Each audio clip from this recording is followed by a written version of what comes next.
Hey guys, Liana here. It's Mountain Monday, but what? This isn't Far Cry 4. No, it's not. It's Bloodborne, because I found some elevation. Look, we are elevated. See that? That is depth. We are on a mountain.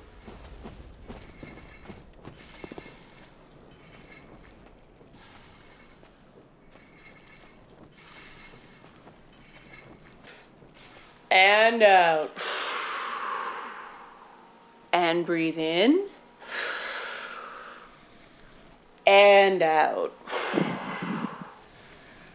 And I decided to deviate from the formula this Mountain Monday because my Zen moment, my moment of reflection, came courtesy the rabid fans of this game who didn't take kindly to me not thinking basically that it was perfect.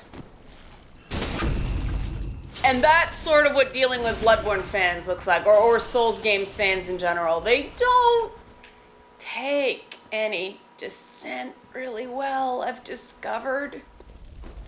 And one guy was so rabid that he didn't just say I was stupid and a shitty gamer. He sort of argued with every person who left an even remotely positive comment on my impromptu random Bloodborne thoughts video. And that ain't cool. That messes with our Zen. Yes, it does. Somebody being a raging asshole on the internet. Yes, because it's petty. It's petty for someone to just be an idiot about things like that. Because, I mean, I don't know about you guys, but who cares if somebody doesn't like a game I like? And I didn't even say I didn't like it. I just said there were issues with it, and I didn't understand why it was getting 9s. I didn't think that really benefited the consumer for the game to be receiving the marks it did, and mostly it was on the grounds of it just being inaccessible even by the standards of a Souls game. But some people didn't like it, and so I started thinking, all right, you know, my Mountain Monday for this week is going to be about what happened. People just, you know, don't get it. And, you know, I think we can sort of all agree that there's a difference between somebody disagreeing with you. Because a disagreement is like, you're on this side of the issue, I'm on this side of the issue, but you can agree on what the issue is. That's different than absolutely not getting what you're doing.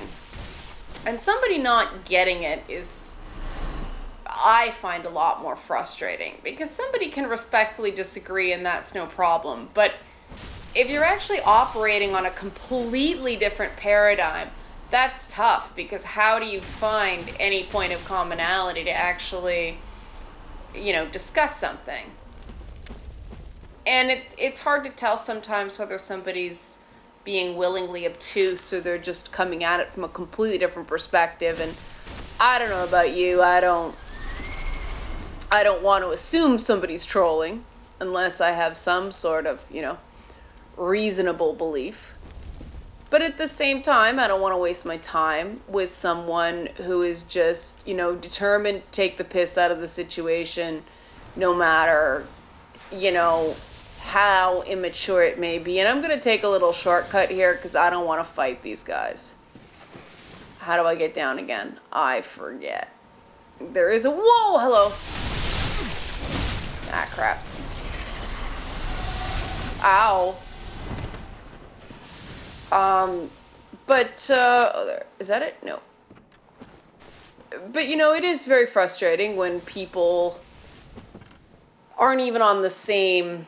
you know, are nowhere near on the same wavelength as you are. And I think this is sort of a breakdown of communication, especially with people involving me. Because I'm good. Oh, there we are. Okay. I'm good with people who don't agree with some of the things I say. But I have issues when people just completely reject any attempt to get what I'm saying, because that's very different to me. I mean, I want to respect people whenever possible.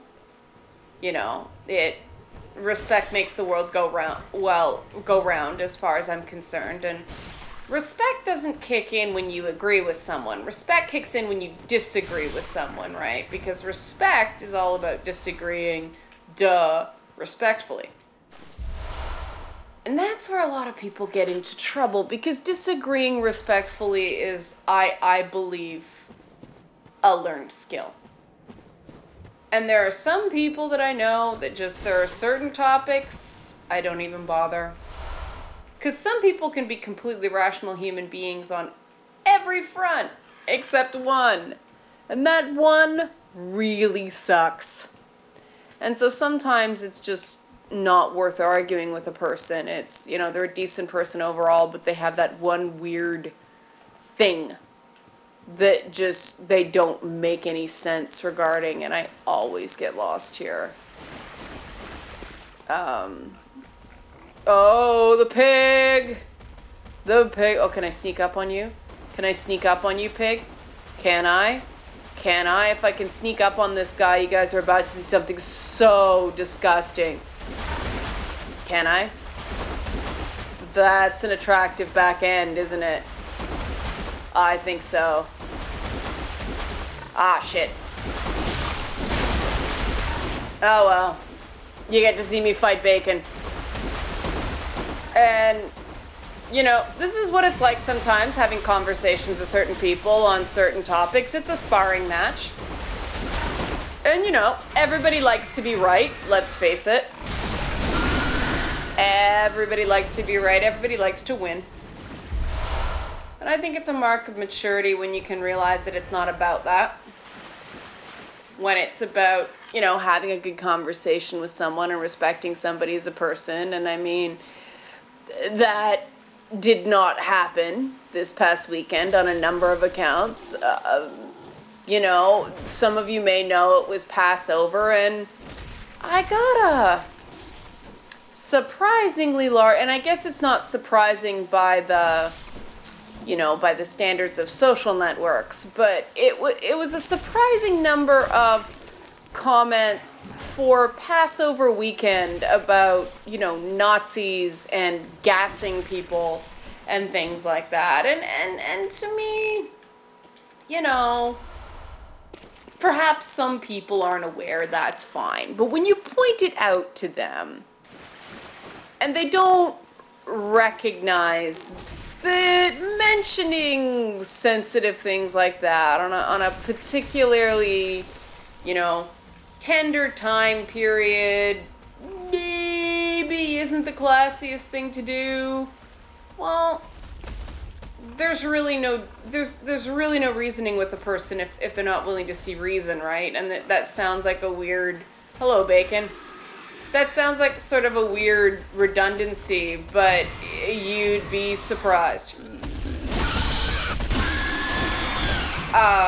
And, oh shit, you're not quite down yet. There we go. Don't fall on me. There.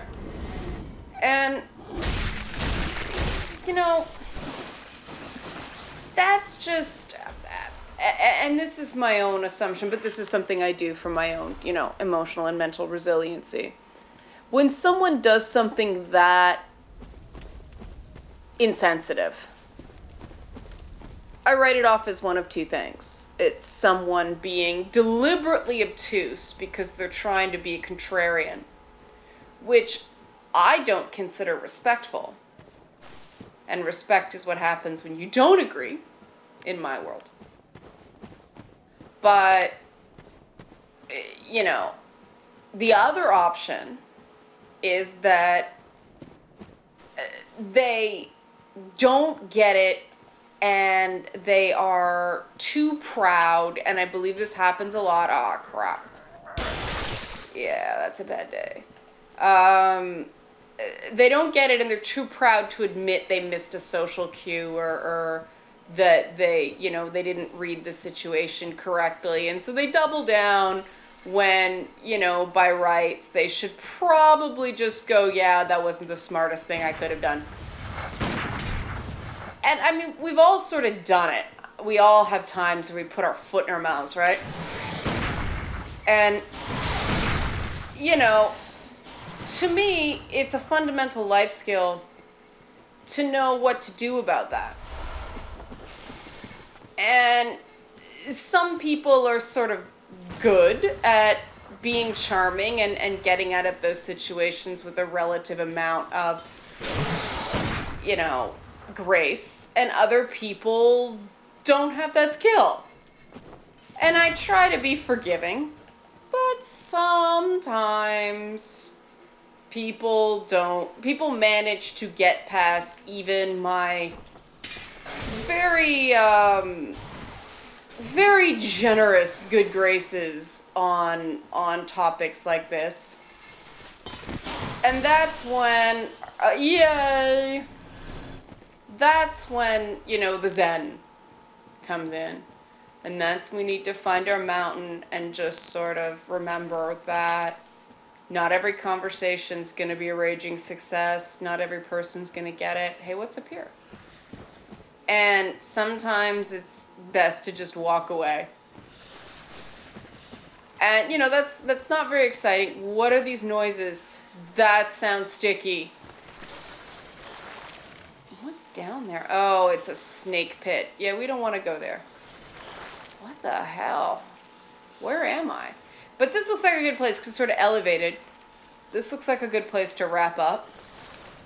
And, you know, that wasn't the most especially deep thought, but come on, that was some pretty awesome Bloodborne gameplay.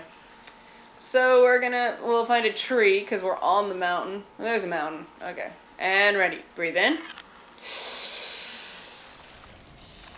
And out. And breathe in. And out. Haha, suck it, trolls. You're not gonna stop me from putting content on the internet. I'm still playing Bloodborne. Take that!